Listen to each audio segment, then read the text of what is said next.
So today we are continuing the part dealing with the supernatural powers, and the next supernatural power discussed here, more or less in the same order as you will find in the Theravada tradition, in Visuddhimagga and so, Patisambhidamagga and so on, is the divine ear.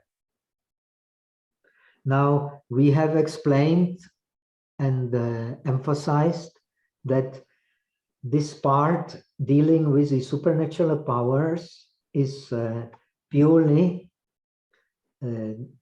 discussed from the point of view of the bodhisattva practice.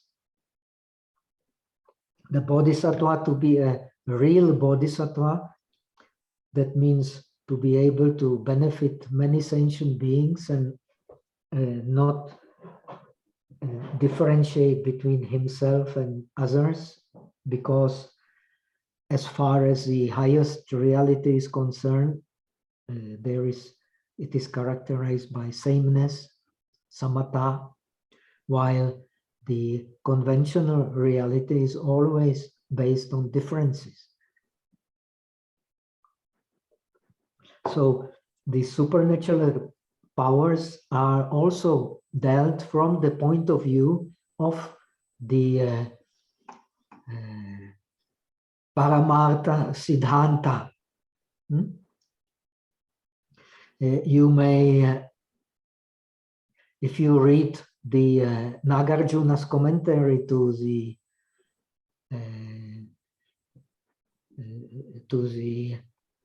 Pragyaparamita Sutra, Mahapragyaparamita Sutra, in 25,000 verses, you will find the discussion on the 4 types of Siddhanta, 4 types of methods which the Buddha used to explain the Dharma. The 4th of them is the Paramartha Siddhanta. But he also discusses the Laukika Siddhanta. One teaches in accordance with what the world understands as being true. Then, according to the person, what the person needs. And then the Pratipaksha Siddhanta, then the method of explaining the Dharma to discard certain obstacles by pointing the way to how to get rid of them, how to eliminate these obstacles by practicing the contrary, the Pratipaksha. So the highest Siddhanta is the Siddhanta based on the view of sameness, because as far as Nirvana is concerned, one who experiences Nirvana, he sees the differences, but these differences do not or should not influence his basic perception of the sameness, which is the highest reality. As far as highest reality, all is same. Now, the bodhisattva, in order to bring maximum benefit to himself and to other beings, he trains himself to see things also from this perspective of sameness.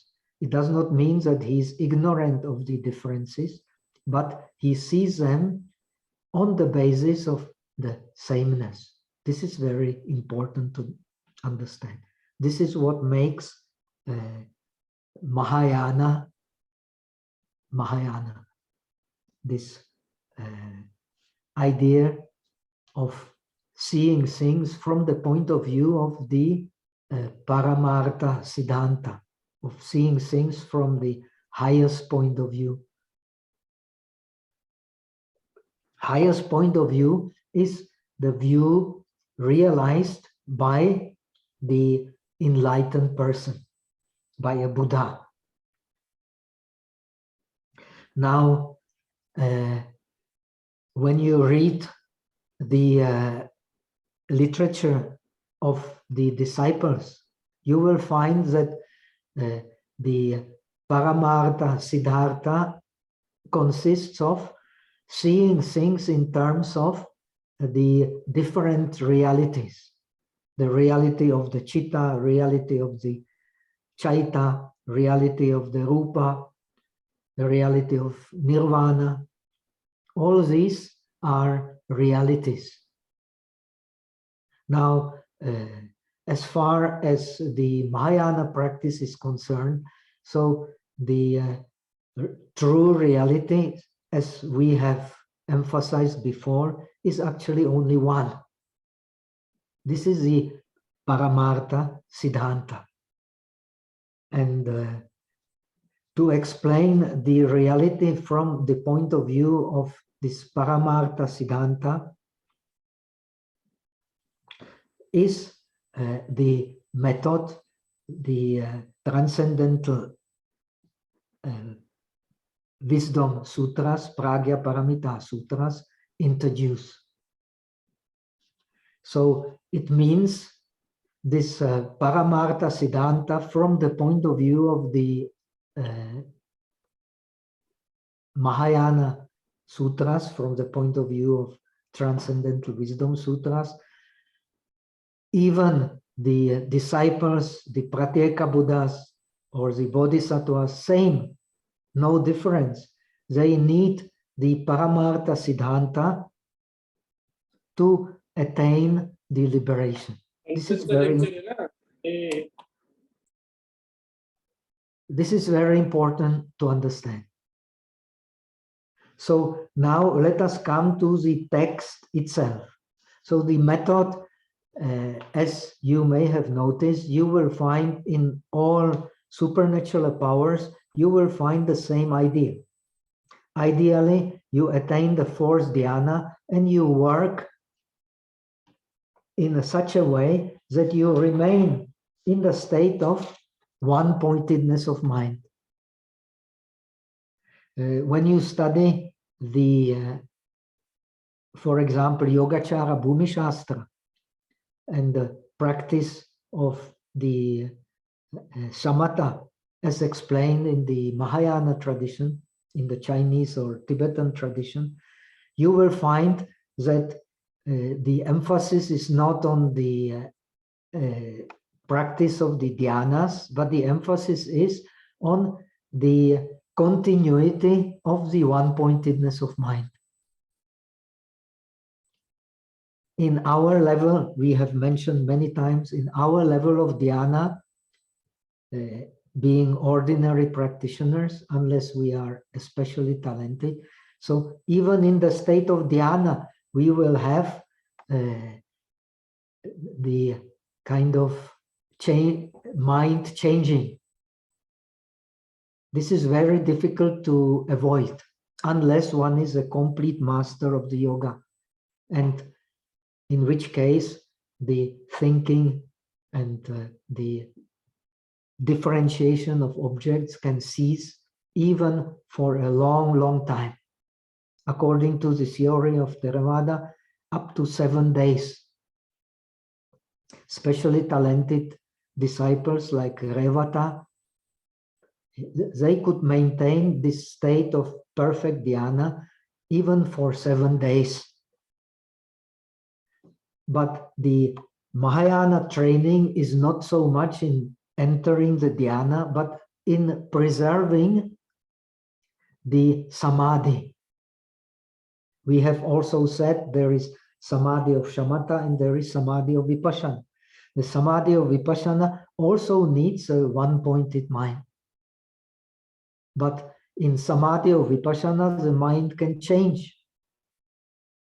In the samadhi of vipassana, the effort is not to change the mind, to stay in the one-pointedness.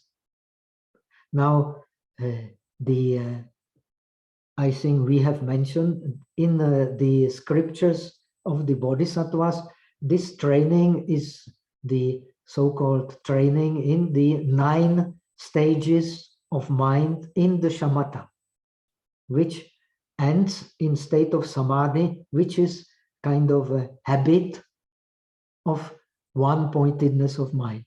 When one has a habit of one-pointedness of mind, then mind flows in a samadhi without any excitement or without any thinking. So it flows in an equal way. This is the aim of the training. Such a mind you can use for anything, including the supernatural powers. We have also pointed out, according to Kumarajiva, best state is the 4th dhyana to train in supernatural powers, but one can attain them also in the 1st dhyana, 2nd dhyana, 3rd dhyana, also, but it will not have such a pure quality. So the training in the one-pointedness implies, as we have mentioned before, in terms of the 4 bases of the supernatural powers, you need these pradhana samskaras. You need the formations which support the effort, support here the effort for samadhi. And they are 8 prahana samskaras which enable to maintain the one-pointedness of the mind.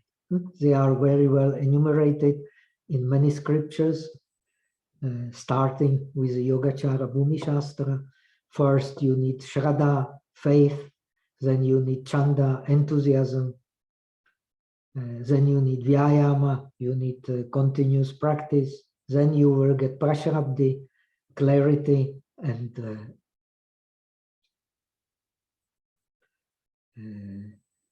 relaxation. Then when you have clarity and relaxation, you will have natural mindfulness. When you have natural mindfulness, you will have natural awareness. When you have awareness, you can control the tendency of thinking mind by letting go, by thinking mind. You have the thinking mind and the excited mind. Excited mind you control by one point, by samadhi, by concentration, and the thinking mind you control by upeksha, by letting go. So when you maintain this one-pointedness of the mind, then you use it for supernatural powers. And how you use it? Having practiced the 4 foundations of the Idis, you then go into the so-called basic preparatory dhyana. Then by resolution from the preparatory dhyana, for which you use, at least in Theravada, you use the kasinas. Kumarajiva explains you use the mental picture you have formed. Then you turn your attention to the sensitivity of the ear.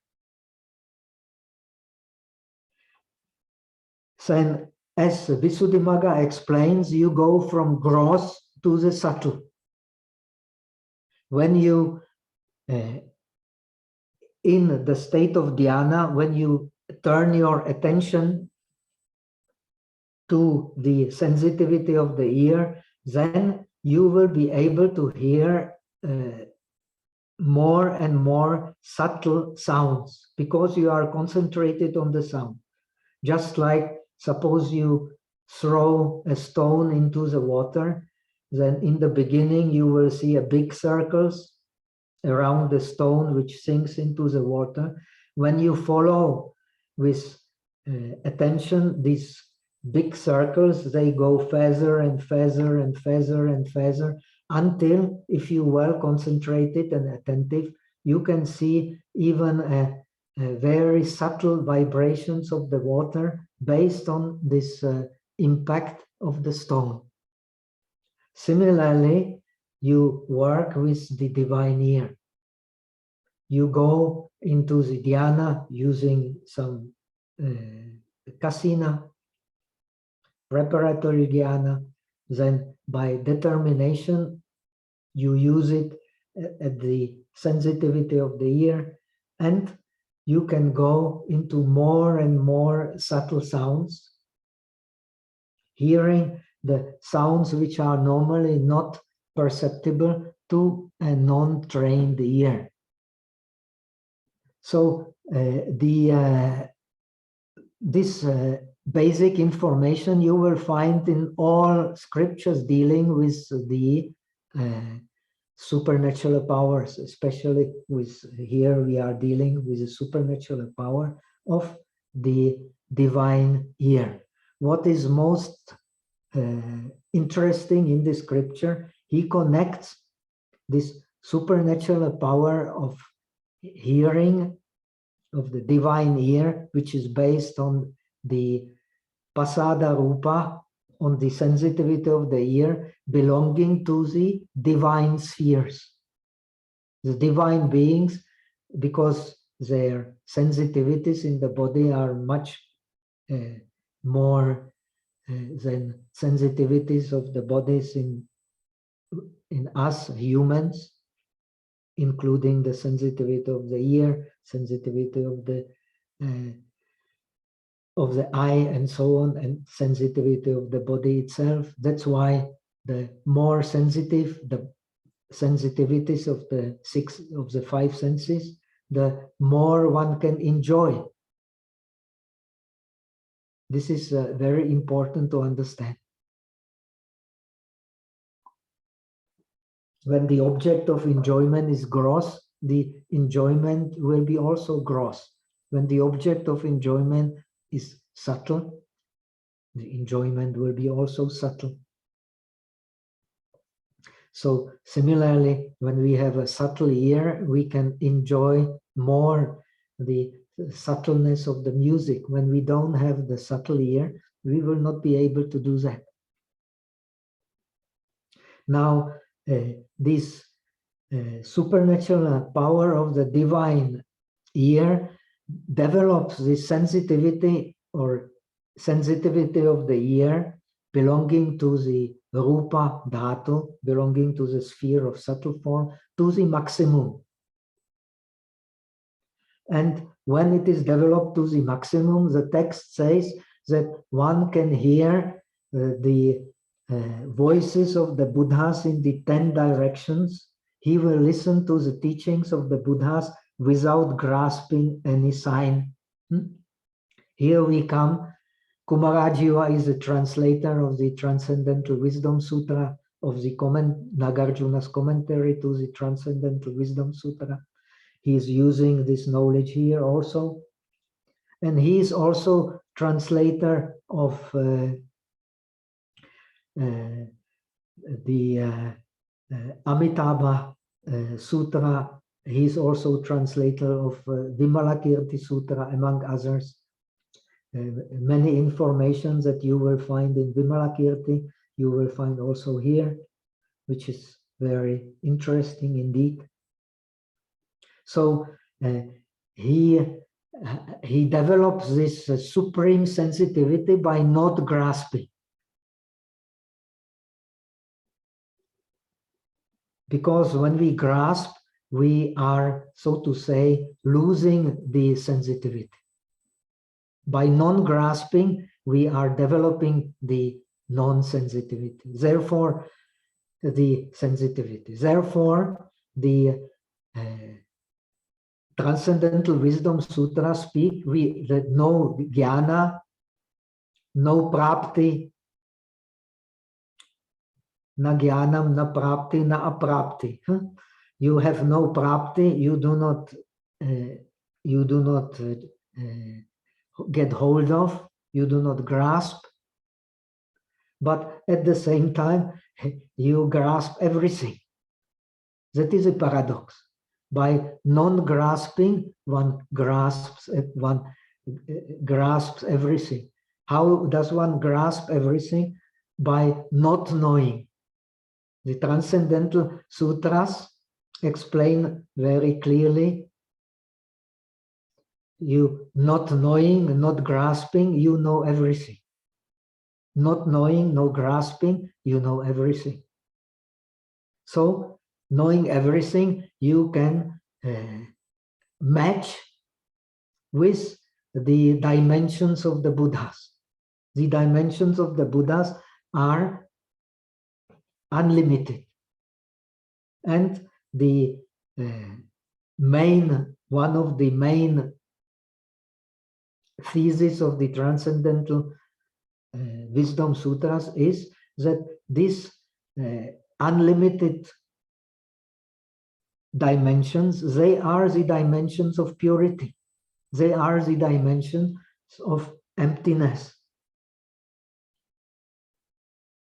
And that brings us to the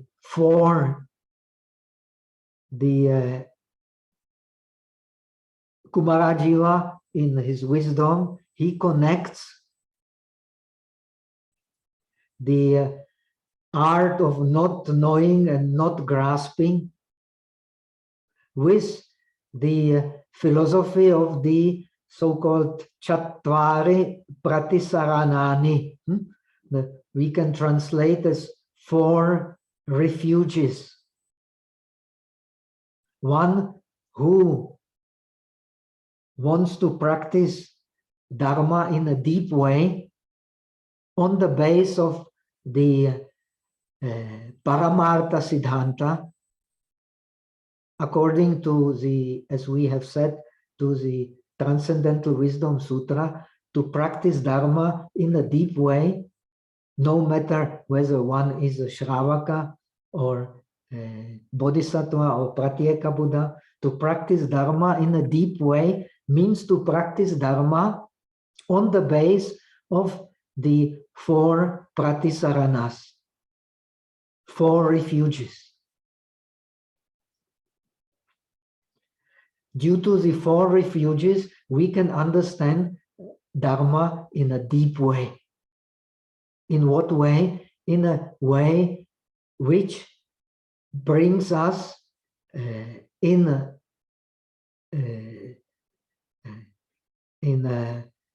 harmony with the highest reality.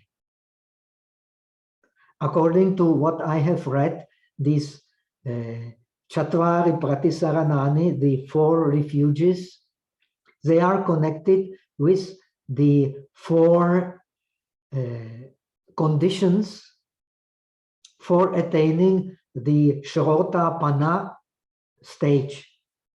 Shrotapana stage means the stage in the path of the Shravakas, where by direct seeing of the ultimate reality of Nirvana, he enters into the stream which will lead him sooner or later into the state of liberation. The Magga will bring him there. Why? Because when he has seen the ultimate reality, this reality of the world, this conventional reality, does not seem to have any real characteristics. It becomes kind of a dream. The existence and the outer world attain the quality of a dream, because what we grasp is kind of a dream. And what needs a Shotapana to become a Shotapan. He needs a Kalyana Mitra. This Kalyana Mitra is corresponding to our Pratisarana in the Dharma, not Pratisarana in Pudgala. That is a fourth Pratisarana. Here, actually, in the scriptures, it comes as a first. So one has to take a refuge in a person who has a direct realization of the Dharma. He is then the real Sangha. The others who don't have the direct experience of the Paramartha, they are the conventional Sammuti Sangha. They are not the Paramata Sangha. And the refuge is to the Paramata Sangha, not to the Sammuti Sangha. But the Sammuti Sangha still can represent the Paramata Sangha. This is very important to understand. So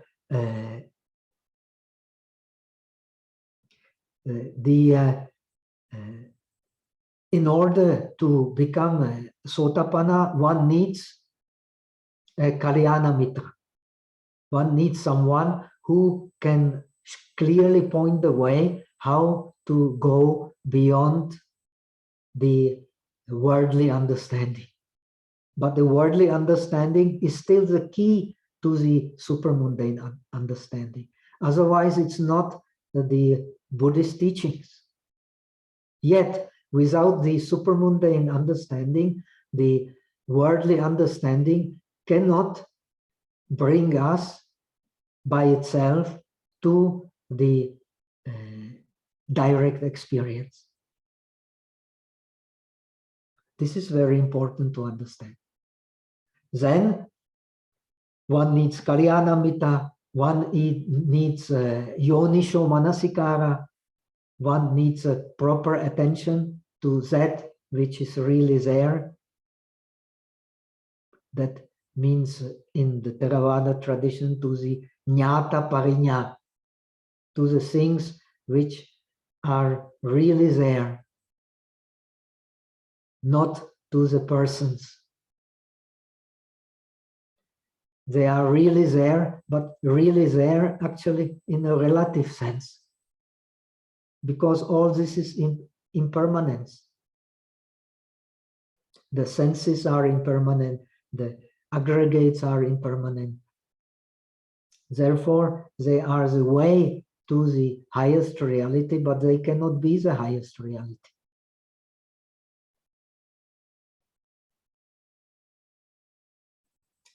So, Yonisho Manasikara is without Yonisho Manasikara, one cannot attain the Sotapanna.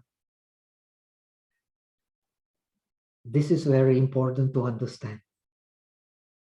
Then one needs Dhamma Anudhamma Patipati. One needs to practice according to the Dharma. We may practice, but it will not be necessarily in accordance with the Dhamma. That's why the Kalyana Mitra is so important. He can cut off, because he has a direct experience of the highest, he can cut off immediately our unnecessary thinking. And then Saddhamma Savana, the hearing of the true law. The true law is a law of selflessness. Unless one hears it properly with concentrated mind in the time of Buddha, because the concentrated mind was part of the education, especially of the education of the Shramanas, of the ascetics. So only by listening to the Dharma taught by the Buddha in Samadhi, the people could attain full enlightenment. So well trained was their Samadhi, so that they could become one with the teaching. Of course, in samadhi, based on the bhavana maya panya, based on the wisdom on concentration, based in concentration. But this wisdom based in concentration needs wisdom from hearing and needs wisdom from contemplation. Otherwise, it will not lead to the penetration of anatta. It may lead to other penetrations, but not to the penetration of anatta. That's why this Saddhamma Savana is so important. So,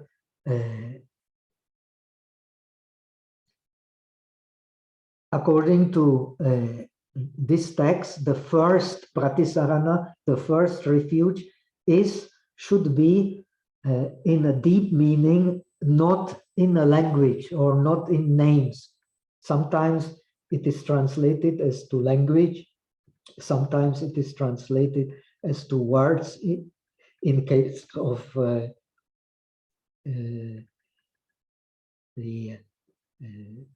our author, Kumarajiva, translates as words, but it actually expresses the vyanjana.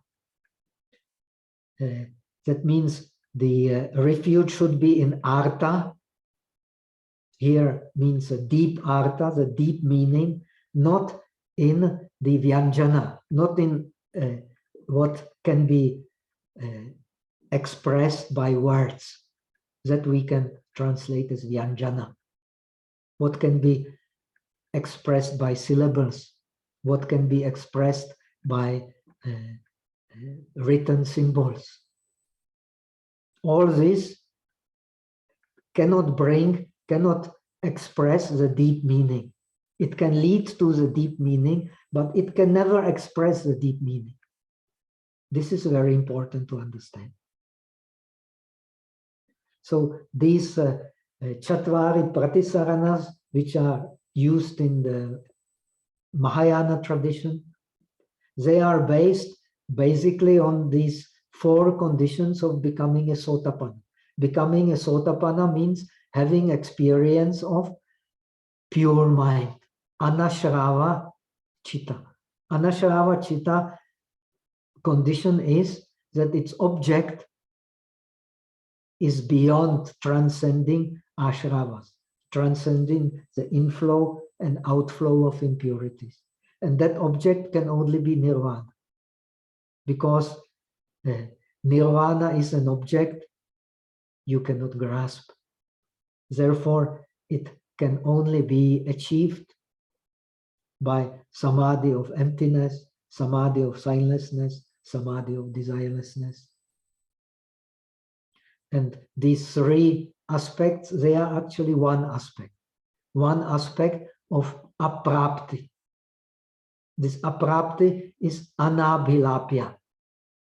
Not attaining is unthinkable, unexpressible. And in the language of the Transcendental Wisdom Sutra, it is beyond the vijnana, beyond the differentiating knowledge. We will come to it. So, in order to study the Buddha's teachings correctly, if one can hear them with the ability of the divine ear, which is the main purpose for Kumarajiva of practicing the divine ear, is to hear the supernatural, is to attune the mind to the supernatural. The supernatural is the reality. Supernatural does not really belong to a man. It belongs to the reality, because the reality is beyond, as far as transcendental sutras are concerned, is beyond the understanding of an ordinary man.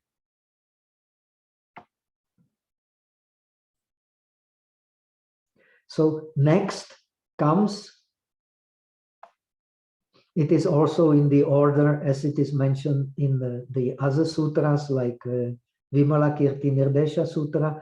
The second comes the one who studies Buddhism correctly. He should rely, he should have pratisarana, refuge, in the nitartha, in the meaning of those who are adepts of Buddhism, not in neyartha.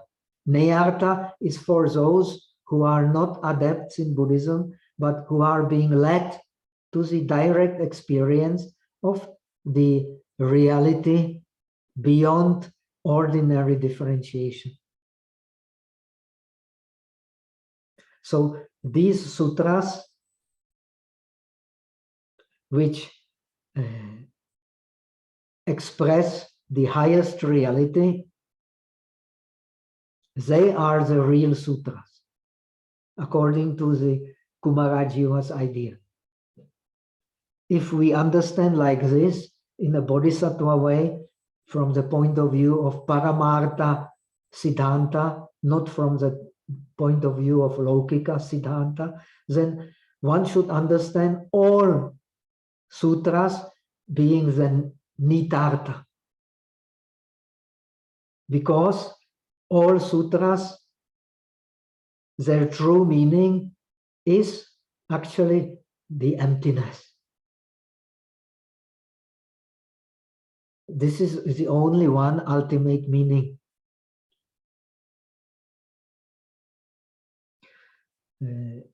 I have translated is explicit meaning. Now remember, when you study the Mahayana sutras, for example, Sandhi Nirmochana Sutra, Chieshen meeting, what will you find? In the 6th chapter, the Maitreya, Buddha explains to Maitreya, after his asking the question, that the practice of the bodhisattva is based on the illusion of something being established. In Chinese, it's called Jia Anli, Jia Anli Fa. That means that which is established by words is illusionary reality. It is not a real reality.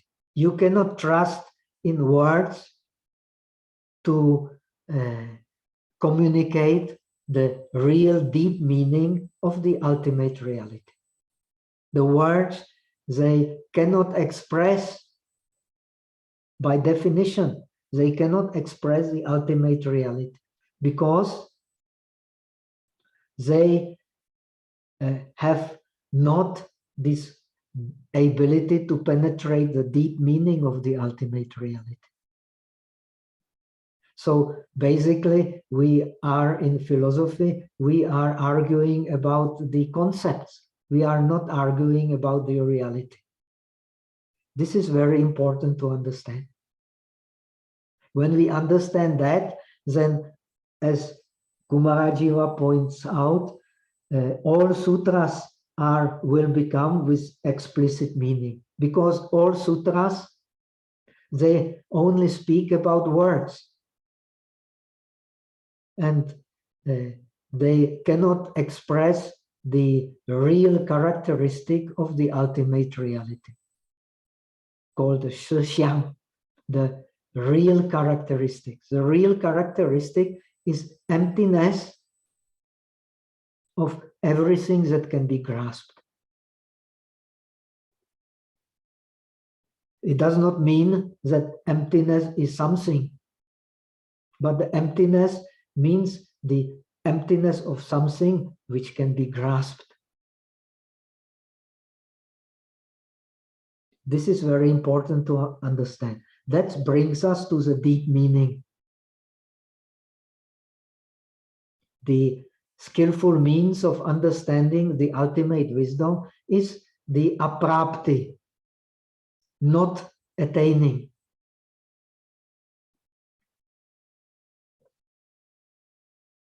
So if one does not understand the deep meaning, then according to Kumarajiva, according to Nagarjuna, according to the Mahayana Sutras, he follows the sound, the Vyanjana, not the deep wisdom.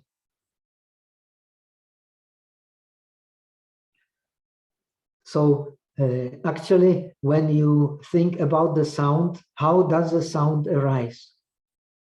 According to Abhidharma, by rubbing of the karma created materiality in the throat with the mind created reality of the breath. When they are rubbing together, the sound will appear. This sound is actually a process, a material process based on the mind.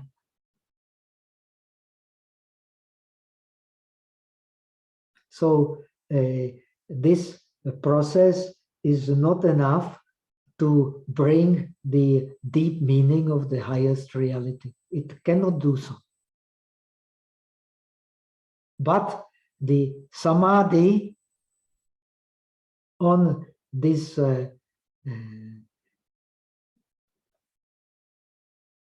that which brings the true meaning, on the Buddha is teaching that one who studies the true meaning, he should carefully compare the sutras with the Vinaya, with the Abhidharma, and study carefully if it matches with the ultimate meaning of Buddhism, the means, the impermanence, the suffering of impermanence, and the bliss of the ultimate reality.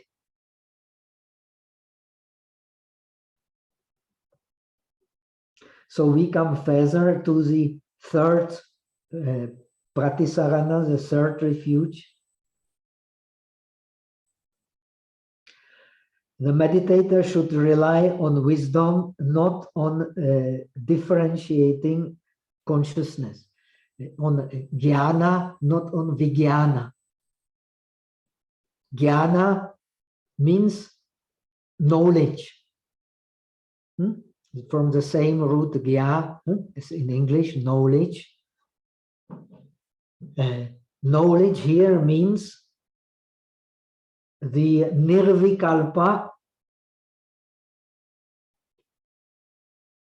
jnana, means a knowledge free from differentiation. That means free from differentiating thinking.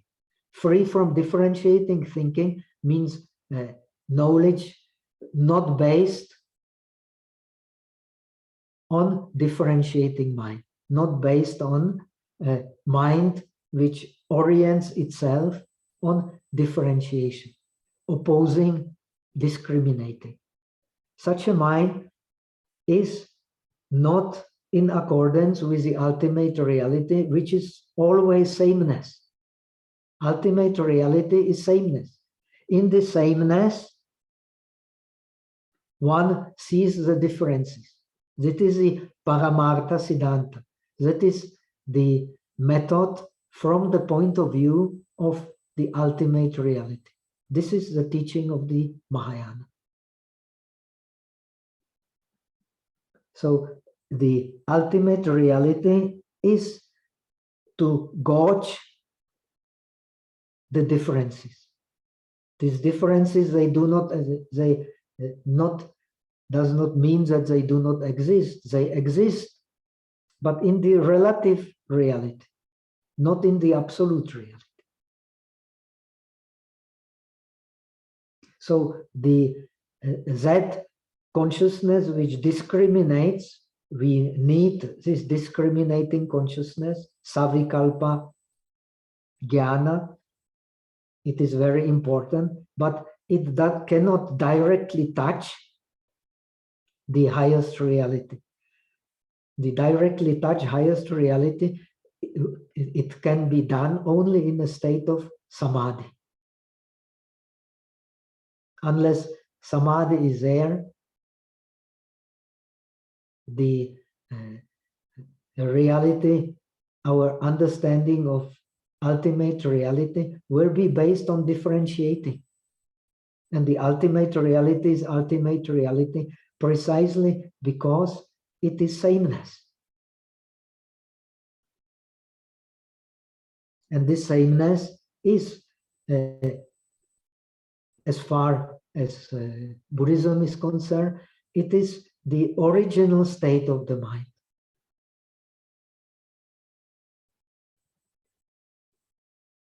That is why our mind can accept anything in this sameness. Good things, bad things, beautiful things, ugly things. But when we start to differentiating, immediately appears the tendency of liking and disliking, of preference of one to the other.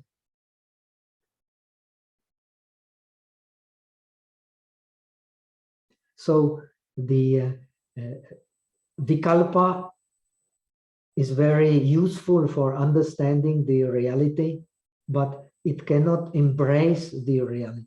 Impossible. So we need to differentiate in order to understand the reality, but the differentiation also brings us away from the ultimate reality. Unless we use the Paramartha Siddhanta, which is based, that is the transcendental wisdom, which is based on the non-knowledge. Pragya, by definition in the sutras of the Shravakas, is the minute differentiating wisdom. It is the wisdom of very, very minute differentiation. Remember the simile in Visuddhimagga. Our knowledge is a process. In this process, first comes the perception. Perception is like a small child seeing a coin, and he knows it is of some use, but he does not know what is the use. He brings it to mother, which is vijnana, and the mother knows this coin can be used to buy such and such things, but she does not know the real value of this coin. Then she brings it to the expert, who mints the coins, as in Middle Ages they did, who put the stamp on the silver, and he bites it, he puts it in your fingers, and with the vitarka, with the investigating conscious mind, with the applied attention, he carefully turns it in his fingers, bites into it, then he decides this silver has such and such value because it is has so much purity, or gold, same. So this is in the scriptures of the Shravakas, this is the pragya, panya. But here we come to the meaning of panya is the wisdom of non-knowing. Wisdom of non-knowing. Wisdom of non-knowing is a wisdom of not attaining. The wisdom of non-attaining is a wisdom of not taking a sign. Once you take the sign, you differentiate. It does not mean you are blind to the signs, but you do not grasp at them.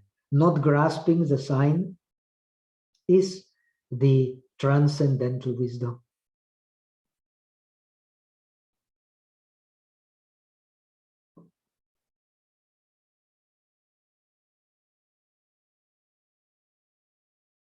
So when one understands according to Kumarajiva, the characteristics, true characteristics of the consciousness, which we have explained, the formlessness, non-resistance, and invisibility, then one can gauge things according to wisdom, not according to differentiations.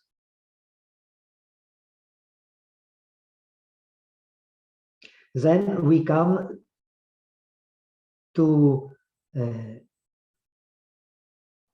so the real state, as we have said, this is very important, I have forgotten, is not to be attached either to differentiating consciousness or to wisdom. If you attach to wisdom, that is also not wisdom.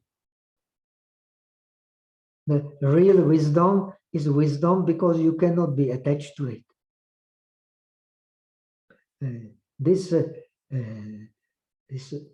Kumarajiva is a translator of the Vimalakirti Nirdesha Sutra, of the Pragya Paramita Shastra, which discuss this point in a great detail. You cannot be attached to differentiation, but you also cannot be attached to wisdom. You can be right, but if you right and attach to it, then you are wrong.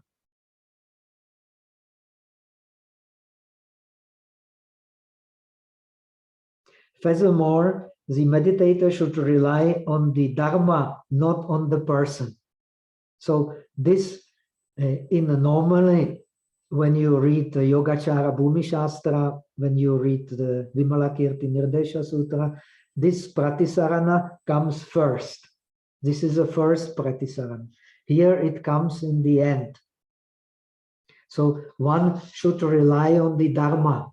And the Dharma here means the Paramartha Siddhanta, the highest Dharma, the true characteristics of the reality, which are only one. They are not two different characteristics of the highest reality. And because it is non-dualistic, the highest reality cannot be understood in terms of dualism. Because it is non-dualistic, the best description of this non-dualistic reality beyond the vikalpa, beyond the fabrications of the mind, is emptiness. Emptiness of what? Emptiness of svabhava. Emptiness of self-existing nature. That means in Dharma, in true Dharma, the self-existent nature does not arise. This is a true Dharma. We give rise to self-existent nature in regard to person, and we give rise to self-existent nature in regard to things. But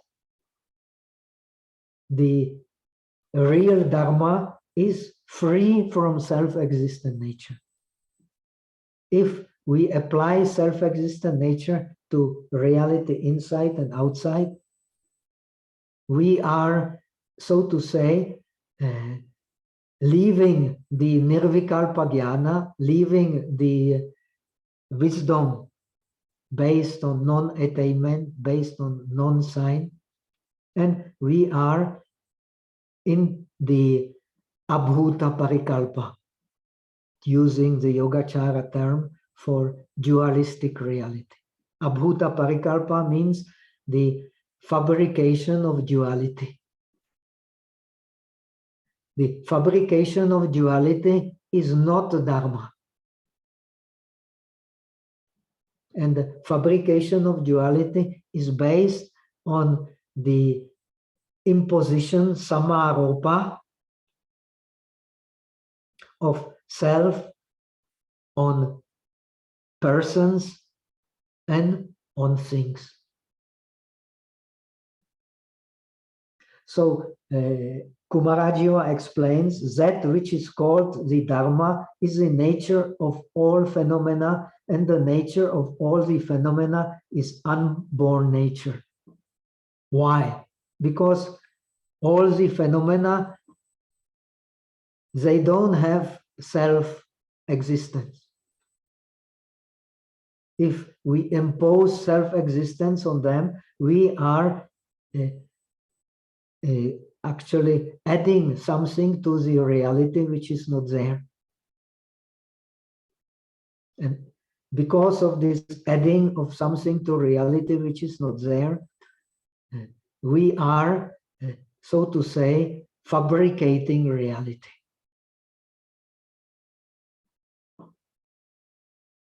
This unborn nature is the ultimate emptiness, and this ultimate emptiness is perfectly unutterable. This is the teaching of the Pragya Paramita Sutras. Why is this so? One explained the Dharma by using words, but there are no words in the Dharma, and no Dharma in words. So the words can lead to Dharma, but there is no Dharma in the words. We have explained that all these four pratisaranas, they form actually one whole. They are there to make us understand what is the Paramartha Siddhanta. Paramartha Siddhanta is, in a way, the ultimate teaching of the Buddha. Whatever leads to this ultimate teaching of the Buddha, we can say is well spoken.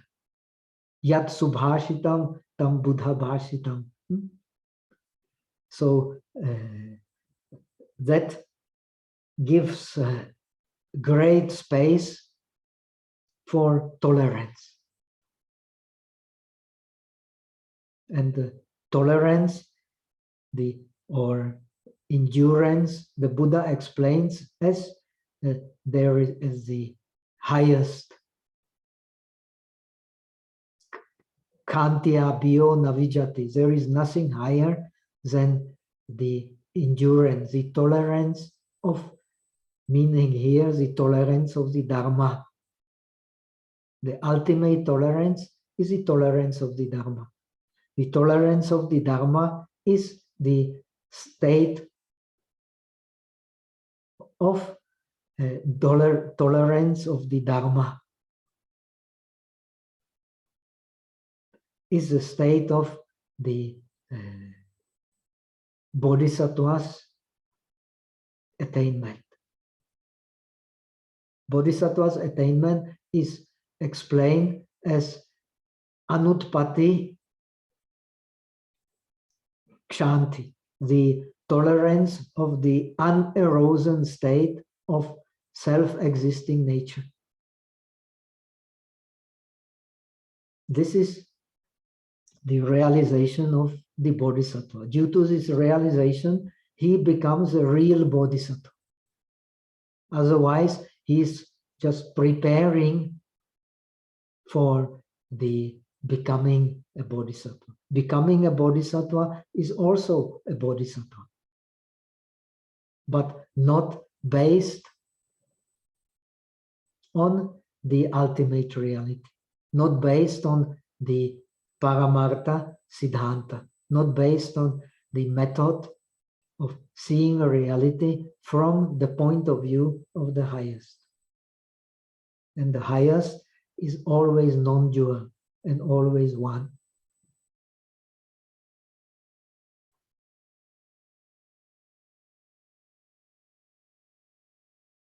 So this is a wonderful method of dialectics, of the Madhyamika dialectics, because language is characterized by no words. Language and all words are characterized by non-words. So in order to understand reality, no wonder Kumarajiva is a translator of the Transcendental Wisdom Sutras, is the translator of Nagarjuna's commentary to the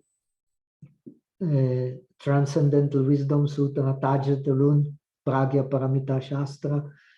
It is teaching precisely that.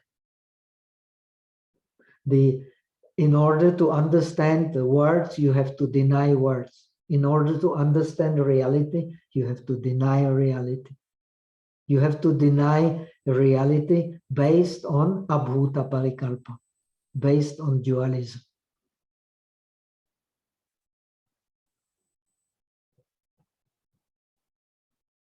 So, conclusion is the sutras, whatever sutras you may like, Vimalakirti Nirdesha Sutra, Mahapragya Paramita Sutra or Shastra, and so on and so on.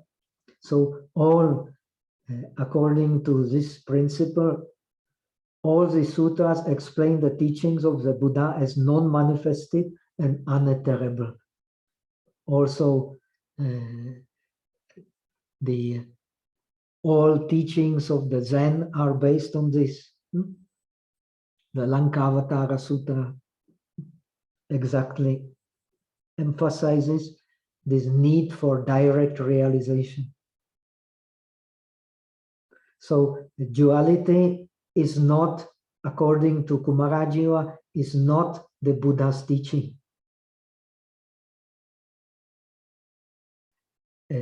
Whatever Buddha's teaching is there, it will become true Buddha's teaching when it is characterized by non-duality. This is Kumarajiva's conclusion. This is the conclusion of the translator of the Pragya Paramita Sutras. And he transfers this knowledge in the sense of Pragya Paramita Sutras to the disciples, because the disciples, they are the receivers of this Paramartha Siddhanta, of the understanding Buddha's teachings from the point of view of the highest reality. The highest reality is not the denial of the other teachings, of the Shravakas, of the teachings of five aggregates, of the teaching of impermanence, of the teaching of... It is complementary to these teachings, and it complements them to perfection. That's why the Transcendental Wisdom Sutras are the sutras of the perfection of wisdom. And the perfection of wisdom brings all the other perfections to perfection. This is here Kumarajiva speaks purely from the point of view of the transcendental wisdom. So that much for today. Our time has passed, and if there are any questions, we can go through them. If not, we will transfer merit as usual and finish here. Any questions?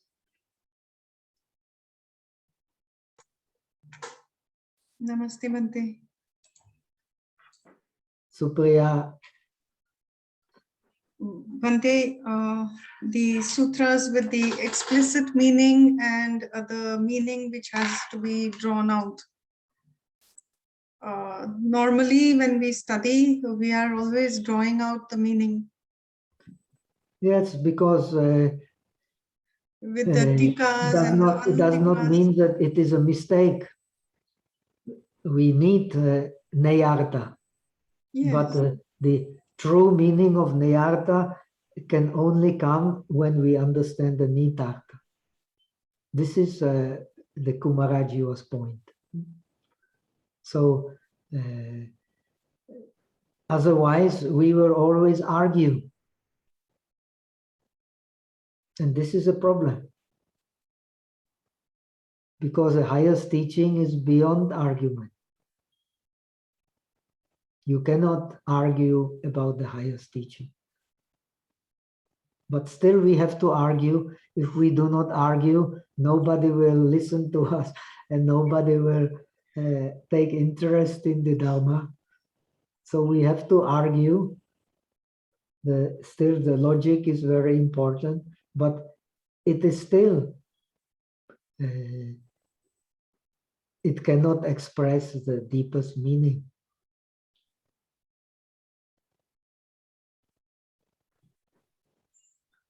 So that's why we have in Buddhism the wisdom from hearing, wisdom from contemplation, then wisdom from meditation. All these wisdoms, they are a process. So ultimately, we can understand this process by becoming familiar with the ultimate reality. So even the hearing will not be complete if we don't have the Bhavanamaya Panya. Because we will argue this and that, and this scripture says this, that scripture says that, endless arguments.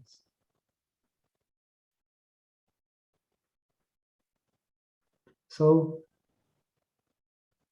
Vimalakirti Sutra. No wonder the author is a translator of Vimalakirti Sutra. Because the emphasis should be on the true reality. And as far as the Mahayana is concerned, all these teachings of the aggregates and so on, of impermanence, suffering, they're very, very important. One cannot jump over them, but they are only neyartha.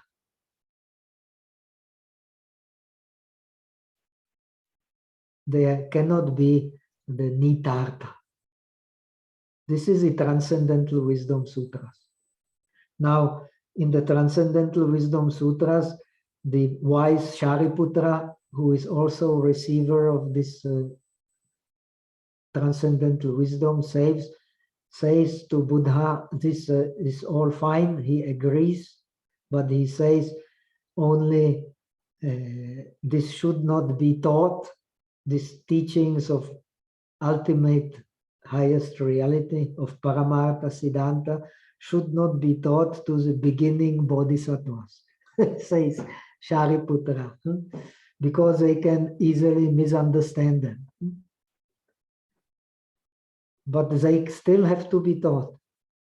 Otherwise, we will always cling to one system and try to denigrate the other system and think that our system is the best and the other system is inferior, and make divisions, so many divisions, inferior, superior. All these divisions, they are from the point of view of the conventional reality. They are never from the point of view of the ultimate reality.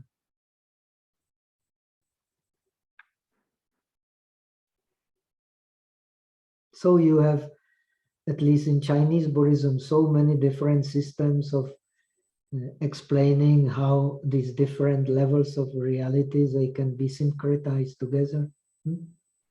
But ultimately, they only lead to the same thing, which is ungraspable.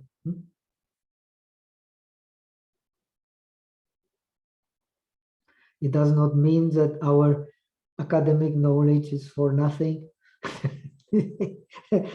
It is of great use, but when we know its limitation, When we don't know its limitation, it can be a big burden also.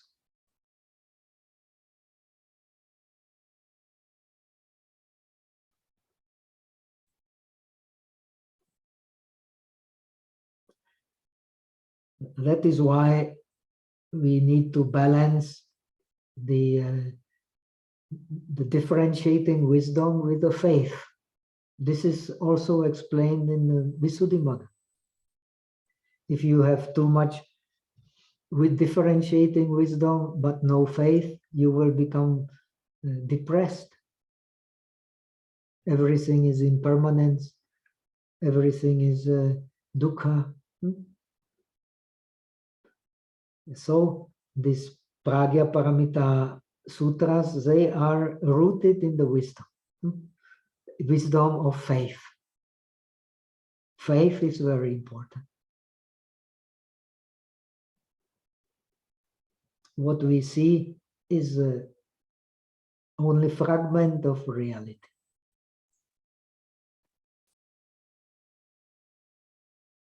So not knowing is the gate of knowing.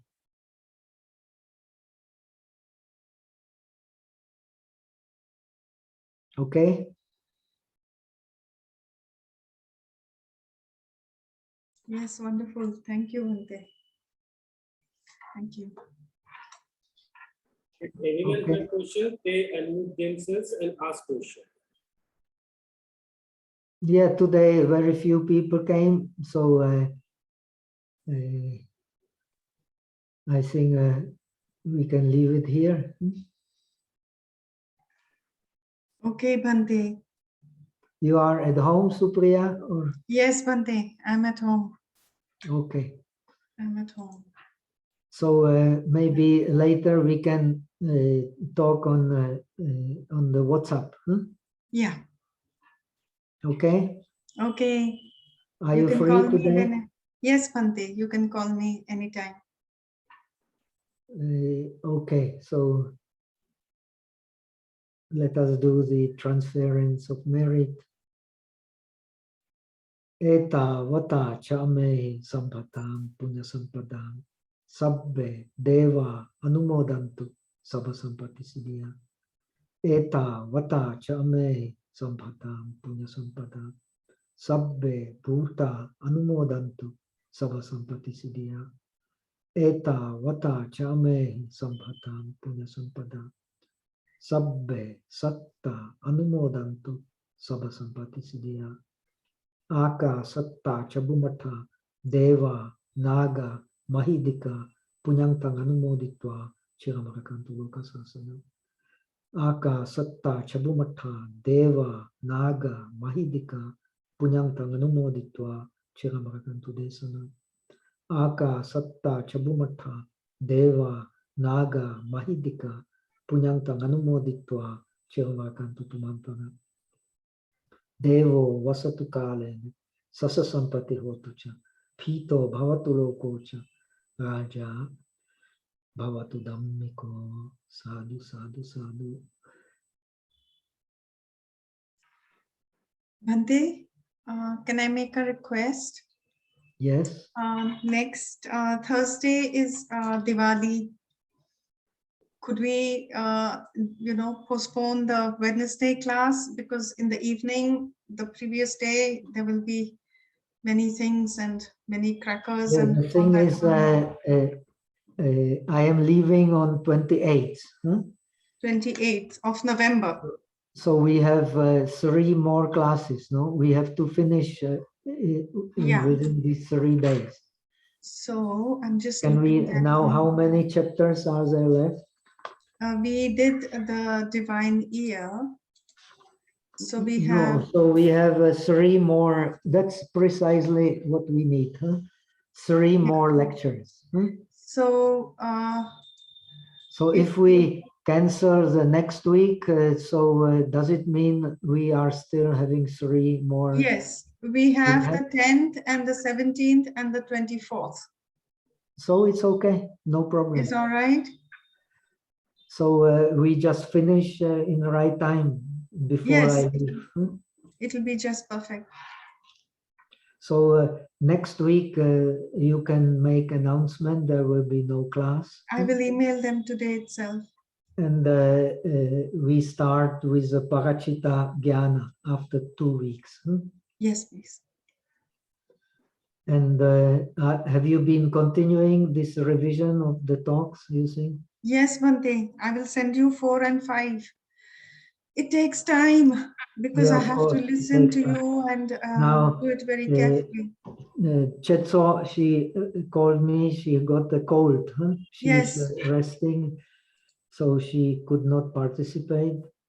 And she says she won't be able to, we won't be able to finish by the end of the year. It's impossible. But sometimes next year we can finish. We do our best, Bhante. It's important to do a good job. It's important to do it properly.